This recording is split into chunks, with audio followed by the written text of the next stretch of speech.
Welcome to the Bow Ties Are Sometimes Cool podcast.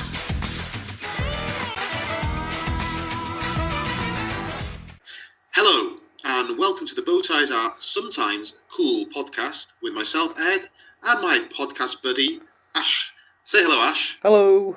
Today, we're going to be talking about a couple of actors, and I'll give you a clue to where they're from. The title of today's episode is Lots of Planets Have a Scotland. Now, we're going to be dealing with most things Doctor Who and James Bond, and the two actors we're going to be talking about today are Sylvester McCoy, and Ash is going to be taking us down memory lane with Sean Connery.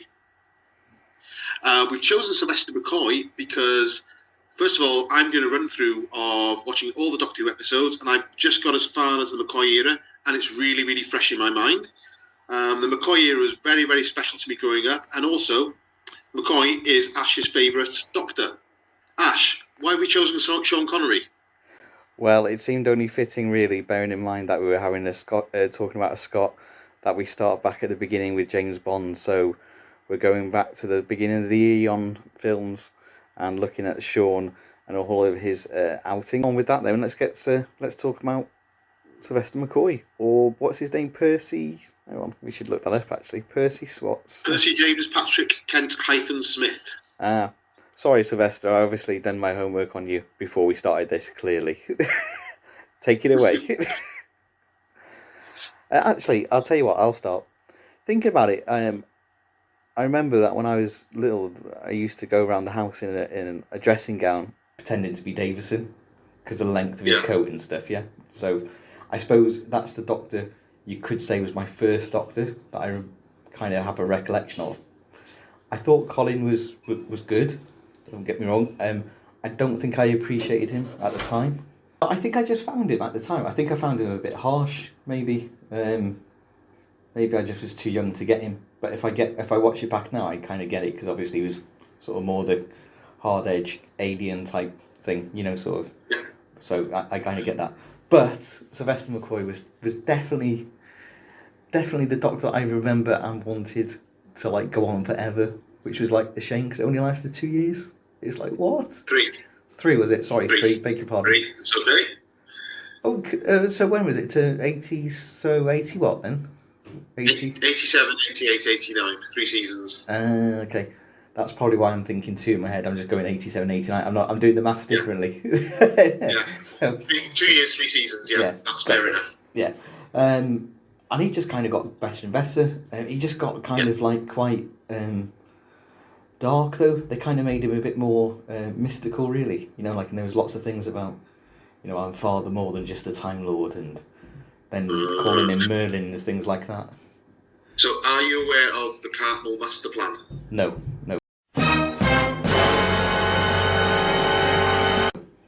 Okay, right. Let me get on my soapbox. The Cartmel Master Plan is one of my favourite things about Doctor Who ever, since the beginning up to now. The script editor at the time was a chap called Andrew Cartmel, and it was his intention. He inherited the show that he didn't really like. So that's usually a great big divide in quality and tone from McCoy's first season to his second and third season. That was Andrew Cartmel stamping his mark on it. And he had a thing called the Cartmel Master Plan, which was meant to play out over the long tenure of Sylvester McCoy's Doctor, where it was like an onion being peeled. You found out more and more and more, but at the same time, less and less and less about the Doctor. He became a much more mysterious figure. That's why you've got the much more than just the Time Lord, Lungbarrow, the bits with Lady Painfort in Silver Nemesis, where she says she knows everything about him, all his secrets, but the Cybermen don't care. But a lot more basically about the Doctor, who he was, where he came from, what the Doctor's actual origins were.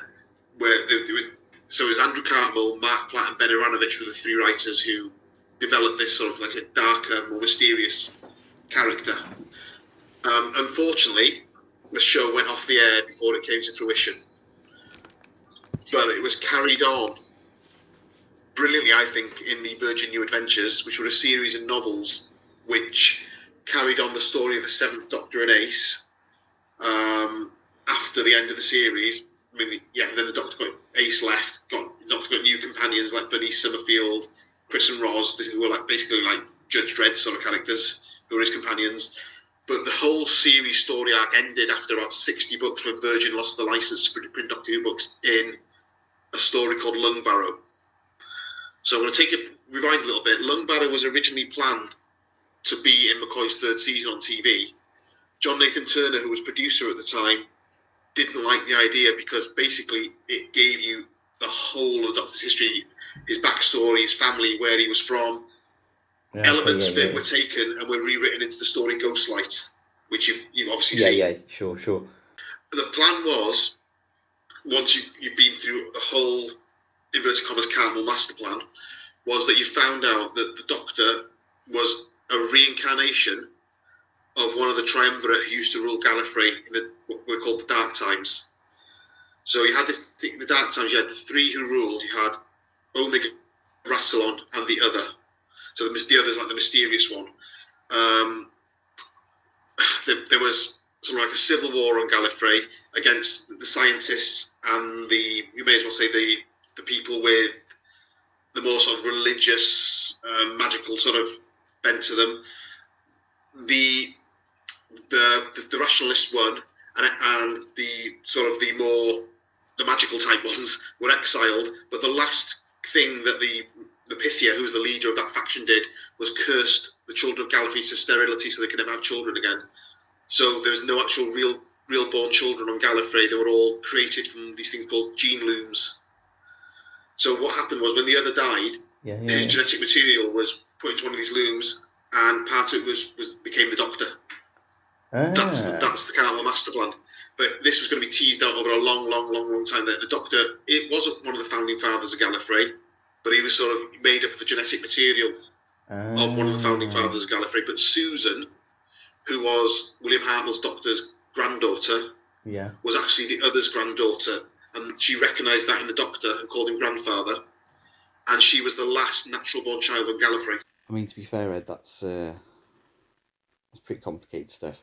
Makes James Bond maybe look a bit basic, really. But so as I have nothing to add to that, let's move on to something else. So I was watching actually because I was watching sort of special features and stuff, and I saw that when Sylvester McCoy was talking about his audition, that really his audition was it was more going through the motions. Really, I think they kind of decided he was going to be the man for the job. But I saw that one of the guys that actually auditioned as well was, I can't think of his name now. He's one of the sort of bosses in Luther. Is it Dermot Crowley? Yes, I think so. Yeah.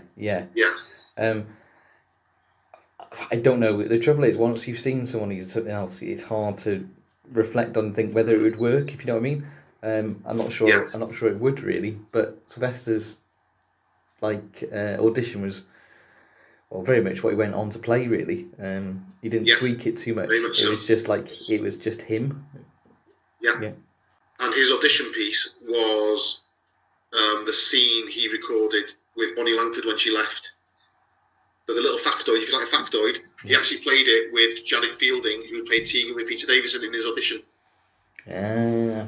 So they're coming. So really later on this year now as well. Is it? No, or will be next year. When's it going to be the one? Because we've got Ace and Tegan coming back. Tegan, October apparently. Sometime in October. But do we think so we've got 3 months away? We've got more as well, haven't we? Though we know David Tennant's coming back. Yeah, we can be pretty sure that one. Donna's coming back. Oh yeah, there's scenes have been filming. There's lots and lots of external shots have been filming, so he's definitely coming back. Yeah, so we're not giving any spoilers there. I don't think anyone who's looked at anything to do with Doctor Who will have seen that probably. And then there was also quite an interesting one about David Tennant saying the name Mel, wasn't there? I think.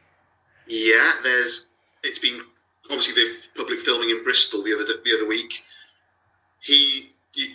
Someone's filmed it, rather well captured on their camera phone, of David Tennant and Catherine Tate coming out of the TARDIS having a conversation about someone called Mel, and the Doctor saying, "Oh, Mel, she's brilliant, her." So it could be a new character called Mel. Yeah, it could be. Or it could be. Oh no, hang on, wait a minute. We don't know. Wait a minute, no. Hang on, wait a minute. That makes sense though. Isn't the new assistant going to be called Mel? I think. We don't know who the new assistant is yet. Yeah, no, we do. Hang on a minute. I'm sure we do. Hang on, let me find the name. 2 seconds. Okay. Don't worry. This is a new one on me. We'll trim this, yeah. So, yeah, and Yeah. Doctor Who assistant is going to be called Mel. I know that one. Right, hang on. The King gushes over Ryan Gosling, the parrot. No, it's not that one. There is an actress in it who's going to be playing a character called Rose. Yeah, okay, let's just scrap about the last 2 minutes then. Yeah, no, I'm really looking forward to it. I'm really looking forward to Shooty. I know you haven't seen any of his work, but I've seen Sex Education. Who I thought he was really good in that. I must admit though, I haven't really seen him in anything else, which is probably the wrong thing to say. But just his character in that is very lovable, and I think really that's because that's his personality that shines through. The only thing I was a bit surprised, because I've never really seen too much of him in his actual voice, was of course his Glaswegian accent. Or yes, indeed. It's going to be. I can't wait for it. I just wonder what his outfit's going to look like. Well, have you seen the T-shirt, the controversy with the T-shirts? Yes, yeah. The yellow suit on that T-shirt would be, pretty decent. Pretty good, yeah. But I guess we've gone off topic again, because we're supposed to be talking about McCoy, really. But the other thing I found out about McCoy, which initially he didn't like, although it was an ongoing thing, was it? He didn't like the question marks on his jumper. No, he didn't. I think that was a John Nathan Turner thing. He started Tom Baker's last season. John Nathan Turner's first as producer, and he wanted to. He was really into the branding rather. So whereas before the Doctors had a look rather than an outfit, he wanted all the Doctors, all the companions to wear the same clothes all the time, so they had a different look and a different branding that could be marketed. And the question marks were an indicator of the Doctor was mysterious, which. Yeah, it was the 80s. Literally the Doctor Who, yeah? Literally Doctor Who, question mark. It was the 80s. I'm just trying to think of episodes of Sylvester's that I like. I like the, Delta and the Bannermen. I like that one. See, I love Delta and the Bannermen. I really, really love Delta and the Bannermen. That's, for me, where it feels like suddenly McCoy owned the part. That scene, I think at the end of part 2, when he confronts Don Henderson's character. Yeah. You've got that steel to him that you think you won't mess with this man. You know the chap, the chap who runs the place, yeah, the manager, the boy. Oh, yeah. He's a Welsh actor. He was in Oh No, It's Selwyn Froggett. Well, whoever he is, I'm sorry, we should probably do more research, but we're literally just chatting. Yeah, we're not doing too much homework on this. We're literally just chatting about things as we remember them. But anyway, the bit of trivia I got was, this is probably the only trivia I've got, is that the dog that he walks around in that episode is John Nathan Turner's. Well, I didn't know that. That's a learn for me. Yeah, so there we are. Lots of facts here, Ed. You'll learn a lot from me. Also from that story, if things had gone differently, we may not ever have had the wonderful Sophie Aldred. Now that did work out for the best. That would be a crying shame. Yeah, because the young lady playing Ray, actress called Sarah Griffiths. Yeah. If you watch how she is with McCoy all the way through that, she's basically Mel's sidelined. That's her companion audition. Yeah. She wasn't Welsh though, was she? Oh, she wasn't. She wasn't Welsh. She played. No, I don't think so. She had a terrible fake Welsh accent, but.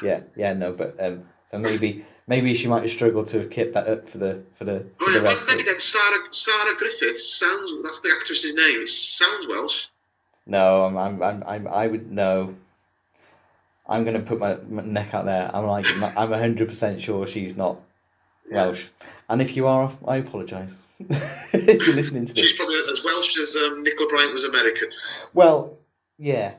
I mean, she might be Welsh. I just don't think that's. We don't know. I don't think that's a Welsh. Yeah, it doesn't mean to say she's not Welsh, but I just don't think that's her actual. I think that was an accent. Well, if she's Welsh, she's got a god awful Welsh accent, unfortunately. Sorry, Sarah Griffiths, if you're listening. I thought you were great. But no, I mean, I've been a fan of Doctor Who since I was 3 years old. My earliest memory of possibly anything is this cliffhanger to Tom Baker's first story, Robot, the second episode. That I remember in my tight house having tea, and then that was it. And I loved it, and I loved it, and I loved it. I ran away from a birthday party when I was 7, so I didn't miss Doctor Who. But it was the Sylvester McCoy era. Once Sylvester and Sophie got together, I went from being someone who really liked Doctor Who to being the person I am today, the uber fan I am today, and that's thanks to Sylvester and Sophie. Because when I was 16, the way that was played, I felt it was being made just for me. There was something about it that, at that time, with my views of how the world should be run, they seemed to be echoing it.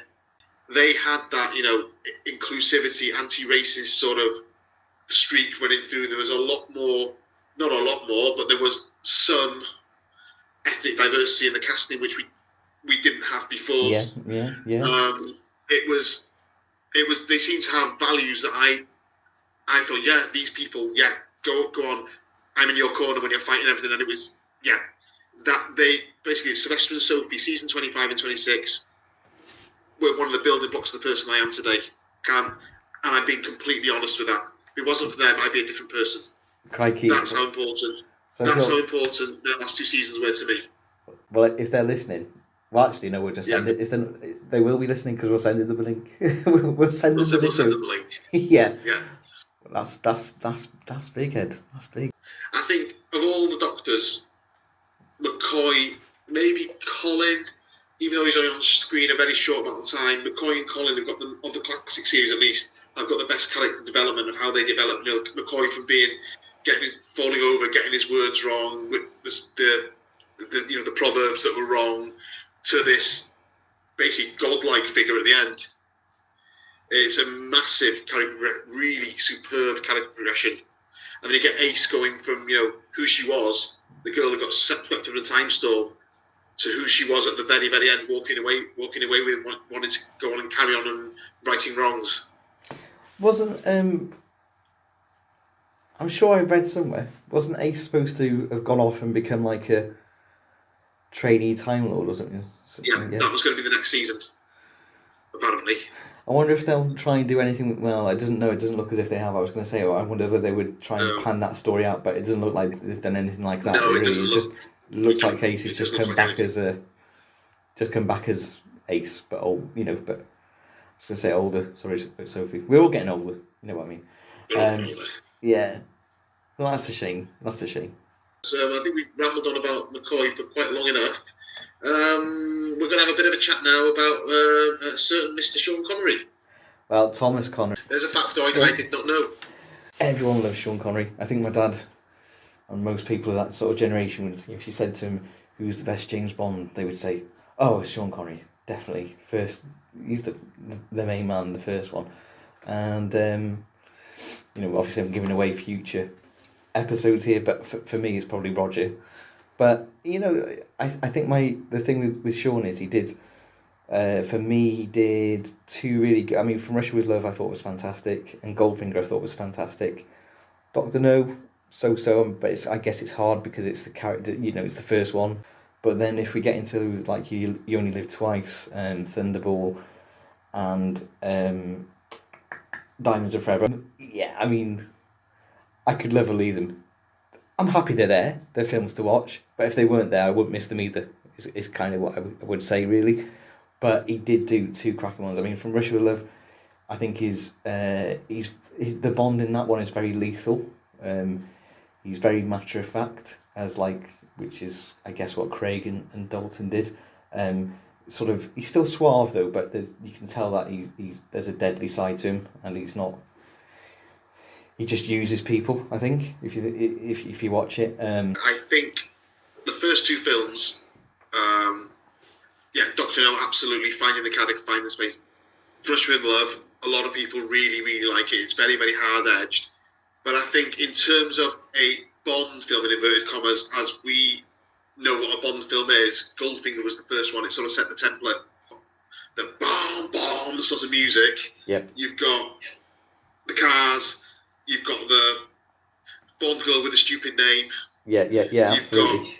You've got the henchman. You've got the villain with a preposterous plan. It's brilliant. It's brilliant enough, like Austin Powers, to parody it. But you've got this plan that's utterly preposterous, like to get rid of the value of gold by irradiating it. I mean, it's preposterous. Yeah, and but also it was almost like the blueprint for every other Bond film to follow. Now then, Thunderball. Well, I'm sure a lot of people know this, but maybe our listenership doesn't. Why is it that Thunderball, of all the Bond films, it's for me it's one of the most dull Bond films ever made? Why is it only that one that can be remade? Okay, so the thing about Thunderball is there was a chap called Kevin McClory, and he was a producer, and he was approached by, or maybe the other way around, not sure, Ian Fleming, before Cubby Broccoli and Harry Saltzman did anything with it, to make a Bond film. But he didn't particularly like the books, but he kind of liked the concept of James Bond. And so he kind of disregarded the books, but wrote a screenplay, which was essentially the story of Thunderball. So he kind of wrote with Fleming Thunderball. I think there's another chap as well, Whittingham. So in that sense, he had the rights to that story. A bit later on, obviously, Cubby Broccoli and Harry Saltzman made the films. They also wanted to make Thunderball. So Kevin McClory came on board as a producer on that one. But I suppose, if you like, he has the rights, or had the rights to that film, and as such went on to try and remake it with Never Say Never Again. I wish Sean had said never. I don't. Yeah, I mean, having said that though, I think Sean Connery had got. He didn't get much money from the Bond films, to be fair. So I guess he probably saw it as an opportunity to make some money. It was like the Battle of the Bonds, wasn't it? Yeah. So anyway. Yeah. But it did okay. I think it did about 30 million less than Octopussy, so not too bad. It's not a bad film. You don't actually have that formula. You don't have that whole thing of the things that we love, which was the gun barrel, followed by the pre-title sequence, followed by the music, followed by the actual film. It doesn't have the gun barrel. It doesn't have it tries to have a pre-title, in a sense, but that kind of doesn't work because the pre-title and the music are playing at the same time. I mean, I guess what didn't really help Never Say Never Again was that Sean, who remember was actually younger than Roger, he just looked too old. Really, he looked more as if he should have been the person giving the orders, not the actual field agent. I know Roger was probably a bit too old towards the end, but when you think about it, he took over in Live and Let Die, and I thought Roger looked fantastic for his age at that stage. Anyway, was he early mid 40s then, was he? Early 40s? So what was he born in, about 27, was it? So he did 43, 27. Yeah, so early 40s. Yeah, so he was about 58, wasn't he? I think something like that when he did. Yeah, did Mutual Kill. Yeah. Just for future reference, I will not have a word said against a Mutual Kill. Well, I'm setting myself up for a fall, I know. Well, actually, do you know what? No, it's not a bad film. It's not. I enjoy it. It's not a bad film. I think what happened there, the same with a lot of the films towards the end with Roger, was he'd done a few. I think the first three were contracted. I think, yeah, and then after that, he negotiated every single film. Yeah, and I think despite the fact that Cubby Broccoli was always essentially arguing with Roger Moore's manager about how much pay he would get, I think Cubby Broccoli had quite a soft spot for Roger Moore, and probably cast Roger maybe for a couple of films too many in terms of age. But having said that, A View to a Kill it is entertaining. It is entertaining. It is. It's just I'm not sure that when Roger's there in the beginning, yeah, and he's happens to be skiing a little bit, he now becomes an expert snowboarder, can also go across water to California Dreams or something. California Girls, yeah. California Girls, sorry. Love it. Absolutely love it. And then luck would have it, they've got that little ship there, the shape of an iceberg, and he gets in there, and when he takes his coat off and stuff, I think he just looks a little bit too old. But you know, then again, I think he was still pretty nimble though, really, especially. And I think what helped The View to a Kill was that they gave him as a sidekick, Patrick Whitney. So I think that probably made Roger maybe seem a bit younger in the role, maybe. But you know. But yeah, we won't say anything too much about The View to a Kill. But we'll roll back. We'll roll back and go back to Connery. I do like Sean. I like him. I just think he's not, for me, the best, and that's only because. And actually, the more so, I'm just saying that because if I think about his films, and we'll probably come on to a similar topic with Daniel Craig at some point, of how many I enjoy of them, it's not a very high success rate. If I think about, what did you do? It was 6, wasn't it? Yeah. So you got Dr. No, Rush with Love, Goldfinger, then you've got Thunderball, You Only Live Twice, and Diamonds Are Forever. As we're going off topic a little bit, but is there any rumours at all about who the new Bond may be, or is it just still rumours? Well, nothing concrete, nothing strong. Lots of rumours. I mean, I don't know why they keep on. The press love going on about Tom Hardy, don't they? Yeah. They love going on about Idris Elba. They love going on about Henry Cavill. Tom Hiddleston, they went on about for a bit. I don't think it'll be any of them. I don't think we won't know. I mean, I think we will know who James. I think whoever it is that's cast will be like, oh yeah, we know him. Yeah. I don't think it'll be like as in an unknown, but they tend to go for, you know, people that haven't reached that level of stardom. It's Bond usually that takes them to the dizzy heights, if you know what I mean. Yeah. And in a way, that kind of perhaps is as it should be. So really, if you think about it, that probably rules out. Well, it certainly rules out Henry Cavill, you know, Superman to James Bond. Nah, it wouldn't happen, would it? I just can't really see it.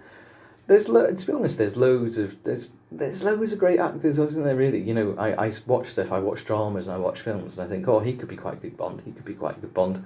There's loads to choose from. Like over the years, they've auditioned. I think I don't mean about Craig now. I mean like over the years of like with Roger and all those. I think they've auditioned hundreds of people. You know, there's like a Wikipedia page where it'll give you the names of all the people that were considered, and when you look at them, it's like just phenomenal the amount of names. There's like literally there's probably been over 100 people like who have actually auditioned for Bond, yeah, and been very close to getting it, and then not got it for some reason. If you think about Roger Moore, Timothy Dalton, and Pierce Brosnan, because they all have something in common in the sense that they were going to be cast before they became Bond. So initially, Roger Moore was quite a favourite but then Lazenby got it, and then Roger Moore subsequently got it. Timothy Dalton was always on Cubby Broccoli's radar, and he actually he even wanted to cast him as far back as on Her Majesty's Secret Service. Wouldn't he been too young then? Yeah, he would have been like early 20s, and Timothy Dalton basically turned it down because Timothy Dalton, one of the things you've got to love about him is he's all about the acting. He's not really about fame. He's about his craft. He's an actor, isn't he? He's about his craft, and so he said that he felt as flattering as it was that he couldn't play James Bond. Not so much, I don't think, because of the Connery thing, although that would have been a hard thing to follow. But I think it was just because he felt that James Bond should be in his 40s. So he turned it down. Obviously, Roger then got it. After Lazenby and the reprise of Connery. But then Roger got that one. Then, when it came to Living Daylights, actually, Pierce Brosnan was cast first. But Pierce was doing Remington Steele. And they had a clause in their contract, Remington Steele, where they were going to end at Remington Steele, but they had the contract essentially could run for another season, so they decided to renew Pierce Brosnan's contract, and Cubby Broccoli famously said, "Remington Steele will not be James Bond." He wasn't prepared to wait, so Timothy Dalton got the role, But Timothy Dalton, because they got such a shooting schedule, because they wanted to, they produced those films pretty quickly in those days, especially compared to now. Timothy Dalton finished a film on, so I don't know, say it was the Friday, shall we say, and he flew and he started filming on the Living Daylights on the Saturday. We're casting you as Bond, but you got to come and do it now. And that's how it happened. So, yeah. I suppose the days of a Bond film every year or every 2 years are long gone, haven't they? Definitely now. Definitely now. It's a shame, really. It's because, for me, waiting possibly 10 years to get 2 Bond films feels like a lifetime. Yeah. On the flip side, though, in terms of films, what they produce are good films. They're good films, The stunts are good, the production's good, the music's good, everything's about it's good. Maybe apart from Daniel Craig, but we'll come on to that one another time. Yeah, but if I take away my feelings about Daniel Craig, shall we say, or at least as Bond, fantastic films. You can't really fault them in that sense. But they just take so blinking long. It's like, can you imagine only getting a Doctor Who story every 10 years? So you'd give up, Ed.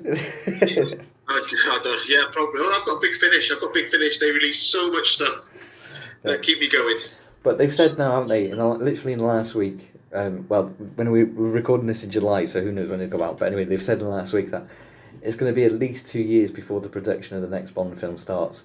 So 2 years plus another 2 years, shall we say? Yeah.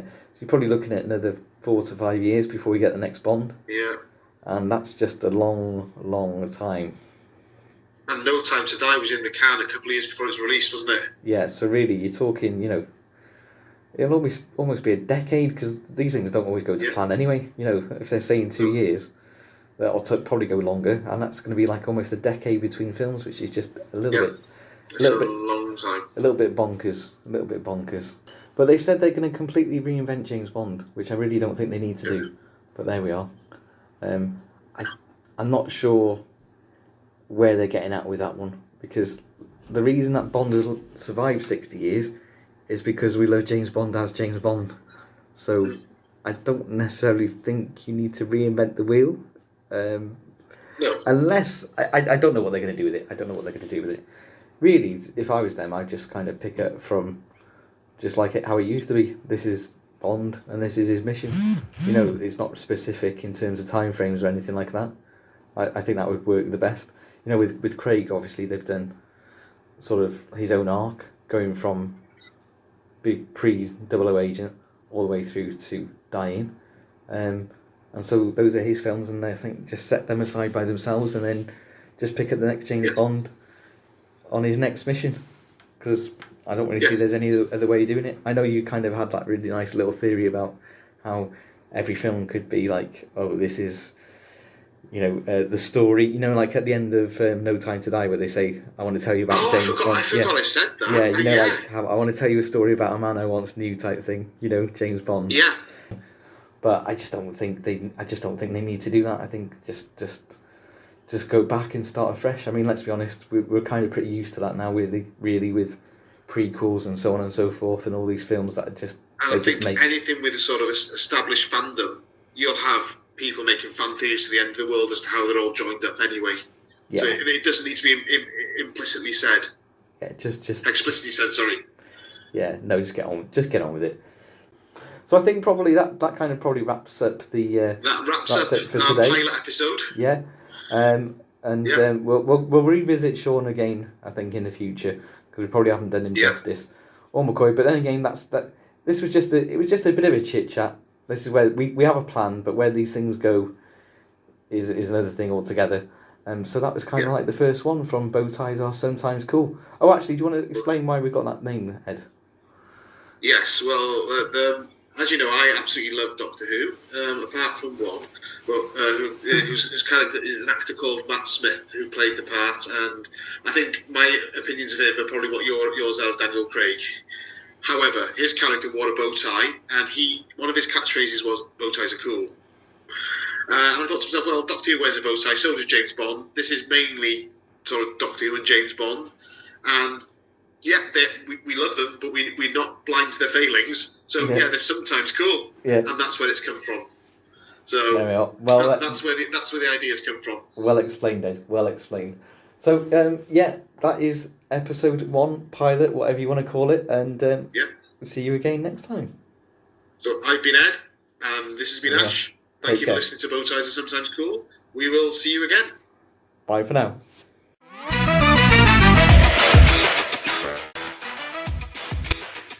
Please like and subscribe.